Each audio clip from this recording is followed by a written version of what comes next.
So, assuming that the 12 Days of Christmas, that goofy old song, actually was a catechism of sorts, a way to remember, a mnemonic device, a way to remember some key things that have the same numbers in the scripture about what we believe.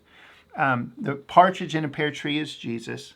The two turtle doves is the Old and the New Testaments. The three French hens is faith, hope, and love. And the four calling birds are Matthew, Mark, Luke, and John, the four Gospels.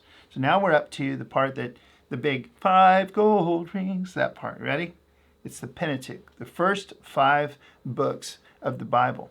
And a lot of times we, for some reason, tend to skip over those a little bit because it's the Old Testament, Leviticus, and some of the other portions of those 5 books that are just a lot of laws, some of which at least most Christians believe don't really apply to us verbatim anymore. We tend to kind of gloss over those. Let's get to the Jesus part. Let's get to the stories. Let's get to the poetry.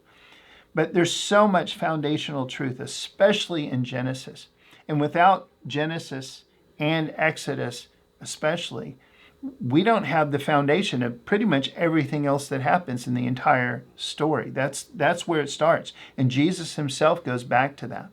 Jesus himself quotes or looks back at all of those first 5 books, and so do the other gospel writers in the New Testament, so do the prophets and everybody else throughout the rest of the Old Testament. All points back to those 5 in one way or another. And when Jesus was fighting the devil in the wilderness, he exclusively quoted the book of Deuteronomy. If I haven't already convinced you, the first 5 books of the Bible are incredibly important, and we dare not just ignore them. They're foundational. They're super important. I encourage you to try and read them, or these days you can listen to them in so many different versions, or watch them on YouTube. You can do this, but go back to those 5 gold rings some point this Christmas and beyond. God bless you and Merry Christmas.